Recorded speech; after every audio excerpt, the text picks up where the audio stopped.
MP l'émission, c'est parti, bienvenue, je suis Jérôme Méran, très heureux de vous retrouver pour cette nouvelle édition de MP l'émission, présentée par Machine Production. Rendez-vous ici tous les mois sur notre page Machine Production TV pour un live de news, de rencontres et d'échanges.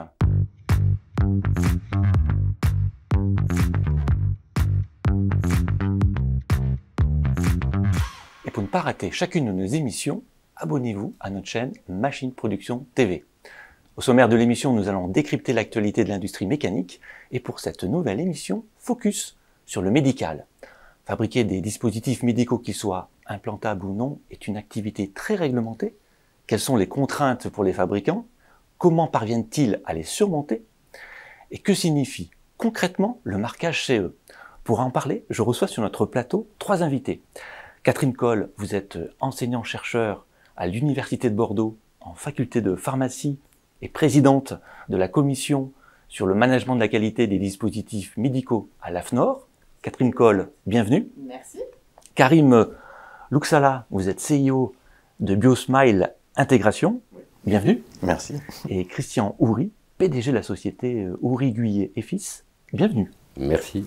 Alors Catherine Coll, pouvez-vous nous éclairer sur la différence entre la réglementation et la norme ISO 13485, que l'on soit fabricant ou sous-traitant? Alors, si on doit parler de réglementation, on a un règlement européen qui est un peu l'équivalent du code de la route pour un conducteur néophyte. Il se doit de la respecter. La norme ISO 13485 n'est pas une obligation, c'est un outil qui va être à disposition des entreprises pour les aider à répondre au règlement et en particulier par rapport au système de management de la qualité qui est requis dans le règlement européen. On s'en fiche des références, mais le RDM 2017-745. D'accord. Karim Louxala, vous êtes, vous, fabricant de dispositifs médicaux pour le dentaire. Alors, que fabriquez-vous exactement, Karim? Donc, Biosmile Intégration, nous fabriquons et commercialisons des implants dentaires, comme on voit ici. Donc là, c'est une version grossie. Ouais, c'est une version grossie. À combien de fois à peu près? Ça, c'est un grossi en 5 fois. Donc, on fait tout ce qui est filetage, le cipan au-dessous, le pas de vis à l'intérieur. Et tout est fait en titane, grade 23, qui est le grade médical, obligatoire pour qu'il soit pris dans l'os. Donc, vous faites que l'implant, c'est ça? On fait que l'implant. Implant et pièces prothétiques, toutes les pièces qui vont dessus. Donc, du coup, quelles sont les technologies d'usinage qu'il est indispensable de maîtriser pour fabriquer ce type de pièces? Donc, aujourd'hui, on a des centres d'usinage Citizen, M16, L20, etc. Et donc, on arrive à faire en fait la répétabilité des pièces parce que ce sont des grosses séries de pièces qu'on fait pour. Enfin, des machines outils. Hein, machines-outils, c'est des tours. C'est la commande numérique. C'est des tours à poupée mobile. C'est un centre d'usinage. Un centre d'usinage. À poupée mobile. À poupée mobile. Voilà. Donc là, on rentre le brut et ça sort fini directement. Sur la même machine? Sur la même machine. Et ensuite, bon, il y a le contrôle et tout ça, quoi. Et la norme, bien sûr. Et l'assurance qualité qui s'en mêle. Bien sûr. Voilà. D'accord, donc il faut être un usineur compétent, confirmé pour faire ce voilà, pièce. ça. Après, j'imagine que la précision est importante aussi. Oui, on est au centième. On arrive à tenir au centième des milliers de pièces. Peut-être juste pour rebondir, quand vous parliez du lien par rapport à la norme ISO 13485, par rapport au personnel, on va typiquement dans la norme retrouver ici la notion de personnel qualifié. Donc c'est une formation avec des moyens de preuve pour démontrer que effectivement les personnes maîtrisent parfaitement le geste et le niveau de qualité attendu. Et à partir de là, ils auront le droit d'être sur une chaîne de fabrication. Christian Houry, vous fabriquez des instruments de chirurgie, pouvez-vous nous les décrire? Ils sont là, sur la table, quelques-uns en tout cas. Je fabrique beaucoup d'ancillaires pour la pose d'implants. Ça va finalement du cheveu jusqu'à l'orteil, en passant par le pied, la main, le genou et autres. Par exemple, ça c'est un rétracteur latéral pour la technique de chirurgie du spine, où on fait une préparation pour... le spine, c'est la colonne vertébrale. D'accord. On a divers produits.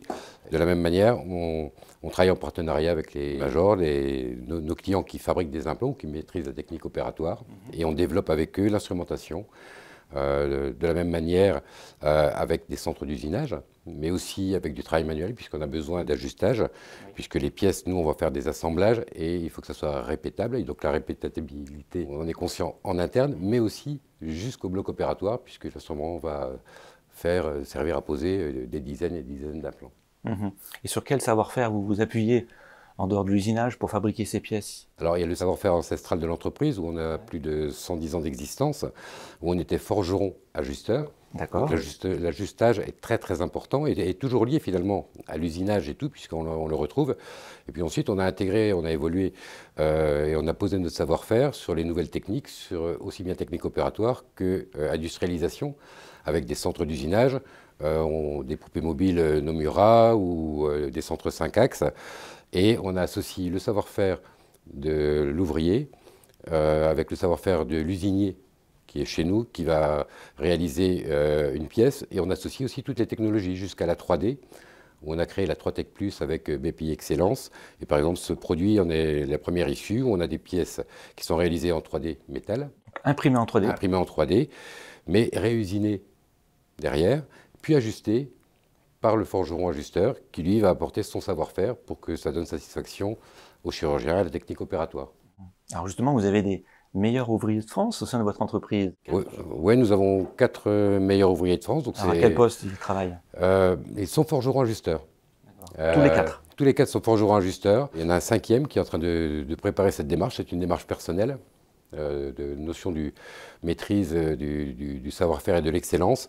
Donc ça correspond complètement à l'état d'esprit de l'industrie où on est. On a besoin d'excellence, de précision et d'apporter notre savoir pour la réussite des opérations. Alors Catherine, Karim et Christian, merci pour ces premières précisions. Alors vous souhaitez poser une question à nos invités? Inscrivez-la en commentaire sous la vidéo et nous leur transmettrons.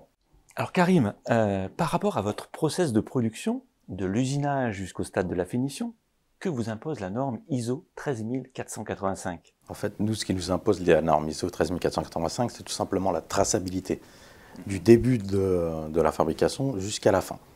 Non, jusqu'à la finition. Voilà, donc on parle de l'usinage, même de la programmation sur la machine, de l'ajustage au fait du début, la première pièce, on a un contrôle première pièce, deuxième pièce, troisième pièce. C'est des contraintes Oui, je ne pense pas que ce soit plus des contraintes, c'est plus une façon de faire au fait.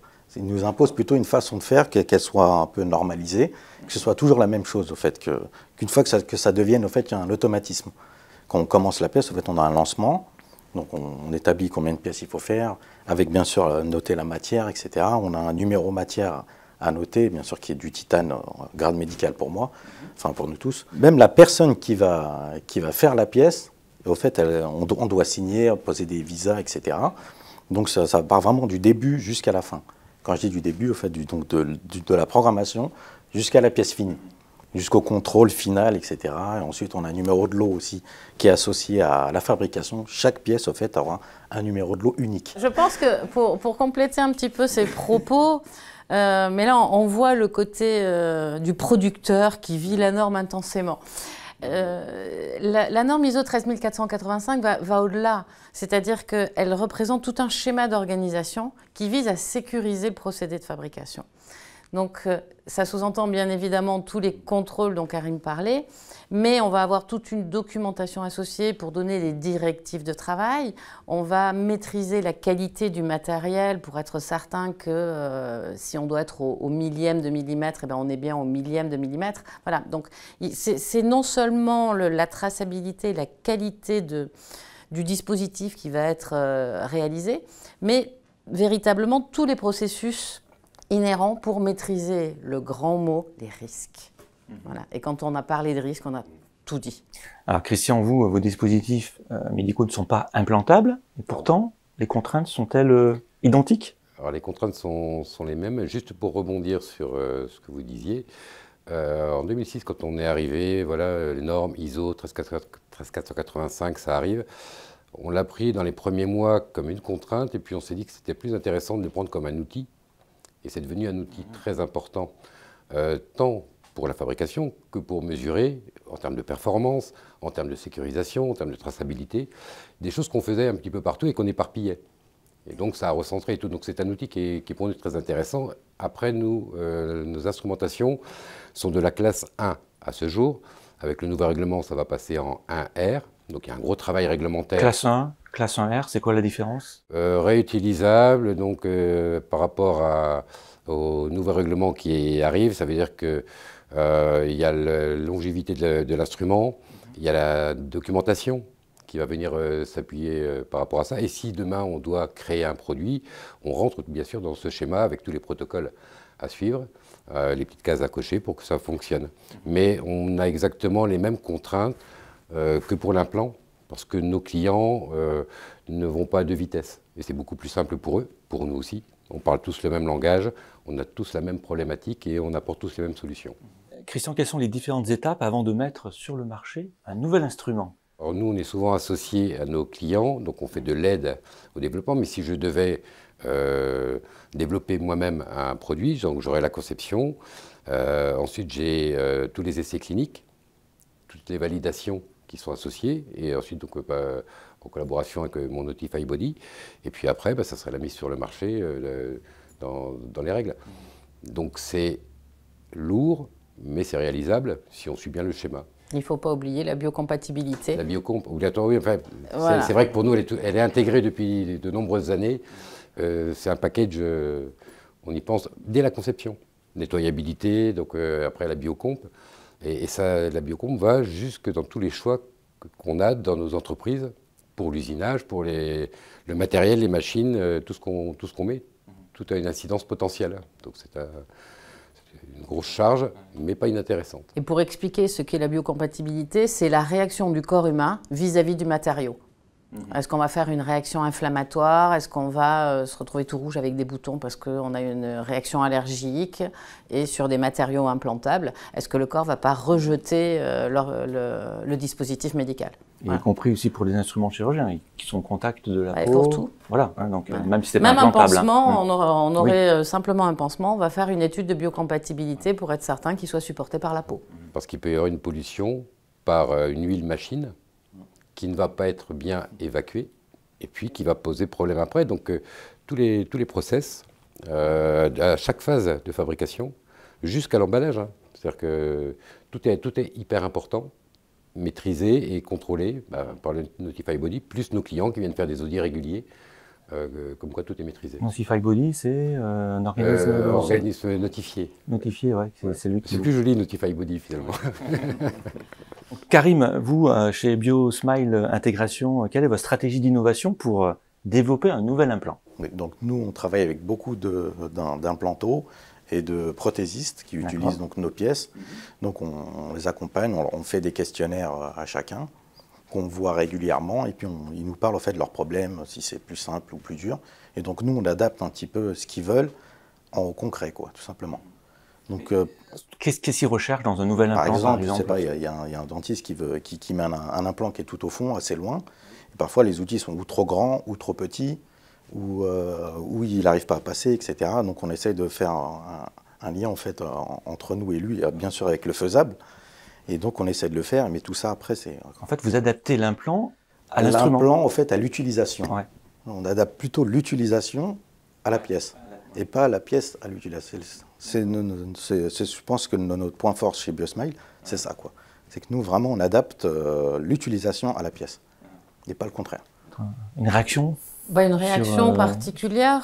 Sur l'innovation. Je pense que sur ce concept d'innovation, ce qui est important de prendre en compte pour les usineurs, c'est-à-dire ceux qui vont manipuler les matières, c'est que la priorité va porter sur le design. Sur le design, c'est-à-dire la forme que va avoir l'objet et l'utilisation que va en avoir le praticien, qu'il soit médecin ou patient utilisateur.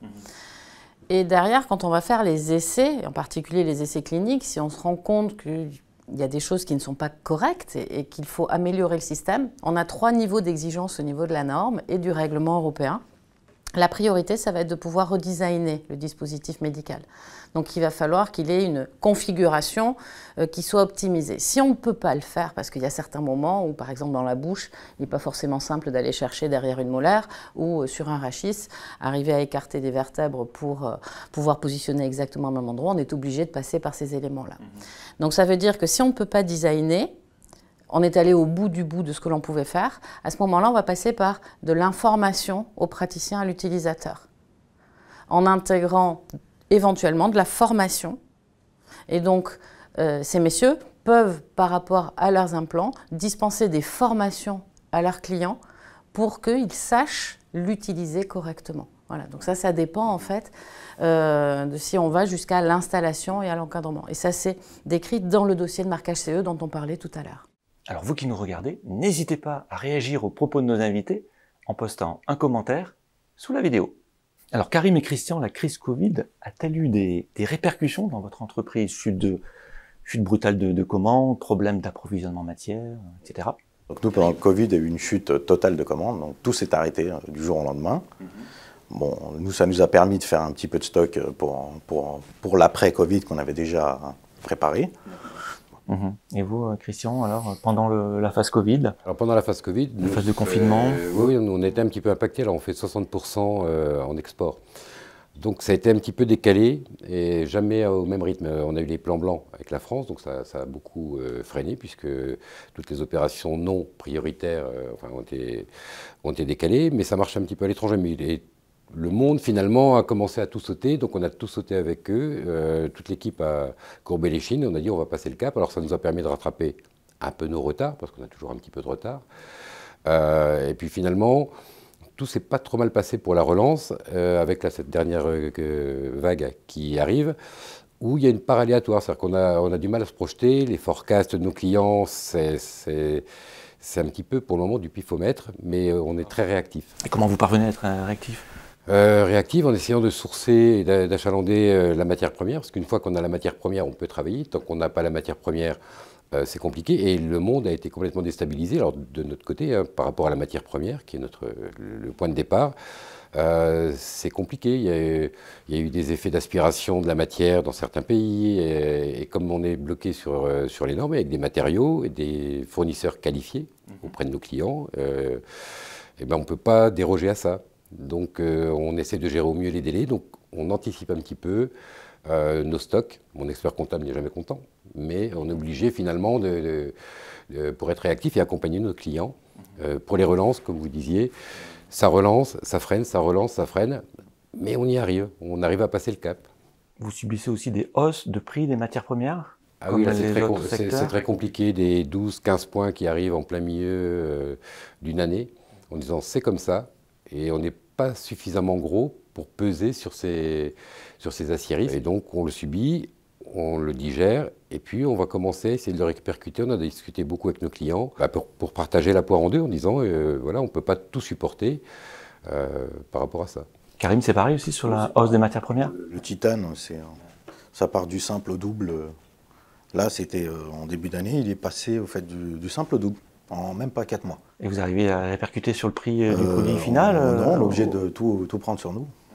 Donc, bon, parfois, on en a un petit peu, mais bon, pas trop.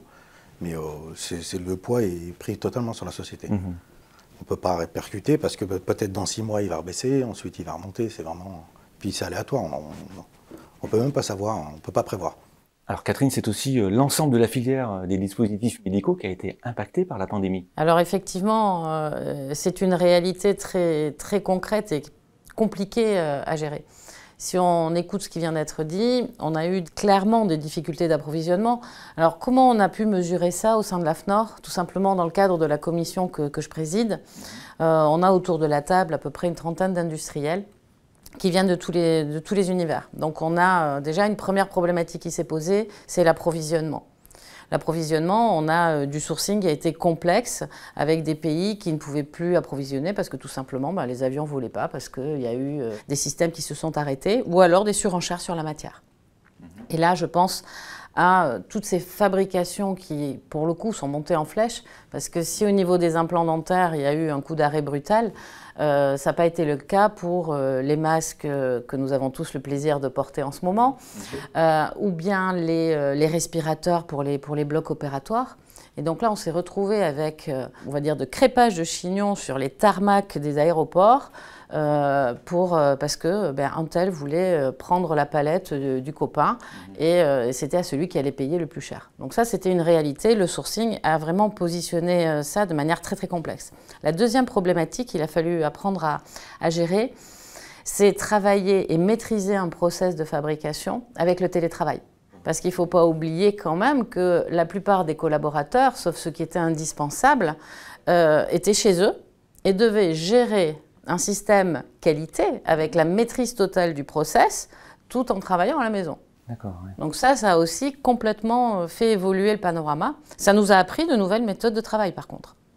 Et c'est ça qui est intéressant, et je pense qu'on peut voir ça sur les perspectives de futur, c'est comment travailler peut-être différemment en intégrant ces éléments-là et en étant peut-être un peu plus réfléchi sur le sourcing et essayer de rapatrier quelques éléments en France.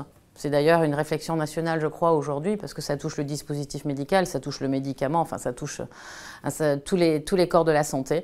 Voilà, je crois que c'est les deux leçons du Covid qu'on peut retenir aujourd'hui, c'est une nouvelle méthode de travail et un sourcing à maîtriser. Ce sera donc le mot de la fin. Catherine, Karim et Christian, j'ai été très heureux de vous recevoir, mais restez encore avec nous, car on adore les bonnes nouvelles, surtout quand elles proviennent de notre belle industrie de la mécanique. C'est l'heure de notre rubrique MPL News.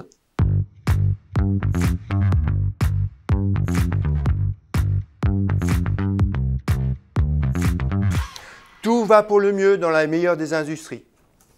Des entreprises investissent dans des machines et systèmes de dernière génération.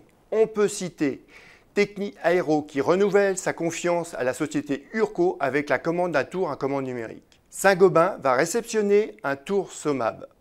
Verret Technique Découpe a reçu son deuxième centre d'usinage DMG Mori pour compléter sa cellule robotisée.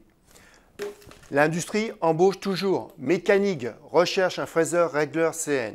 Yamazaki Mazak France recherche des techniciens SAV online et itinérants machines laser. Ferrand Constructeur recrute en alternance et en CDI usineurs, chaudronniers et mécaniciens monteurs. Vignal Artu Industrie recherche entre autres un technicien programmeur FAO et un opérateur régleur.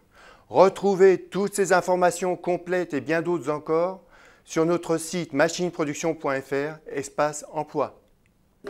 Nova Heavy Industry Consulting ouvre en décembre son Technical Center à Chaunas-Labalan en Isère. L'atelier proposera de tester de nouvelles machines-outils et de nouveaux procédés. Une partie de l'atelier sera aussi dédiée à la sous-traitance usinage.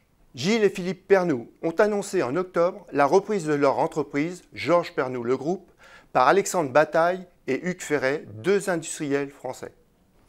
Un nouveau logo fabriqué en France a été lancé ce mois-ci. Le logo, téléchargeable sur le site France Industrie, est disponible pour les industriels qui souhaitent l'utiliser. Beaucoup de recherche d'emploi, beaucoup d'investissements dans les ateliers, nos entreprises continuent de se moderniser. Retrouvez toutes ces informations et plus sur notre site machineproduction.fr. Que la meilleure des industries soit avec vous.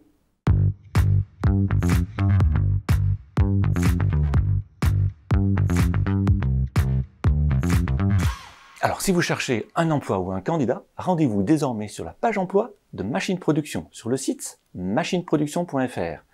Catherine Coll, vous êtes enseignant-chercheur à l'Université de Bordeaux en faculté de pharmacie et présidente de la commission sur le management de la qualité des dispositifs médicaux à l'AFNOR. Karim Louksala, CEO de Biosmile Intégration et Christian Houry, PDG de la société Houry, Guyet et Fils. Merci beaucoup de votre participation. Ce fut un vrai plaisir d'échanger avec vous ici dans notre studio de Boulogne-Billancourt. MPL l'émission, c'est terminé. Merci à toute l'équipe de la rédaction. Merci aux équipes techniques. On se retrouve très prochainement pour MPL l'émission numéro 8 qui sera consacrée à la cybersécurité. D'ici là, notre industrie aura encore progressé. Continuez à nous suivre sur les réseaux sociaux Machine Production et n'hésitez pas à liker, commenter et partager cette émission. À très vite.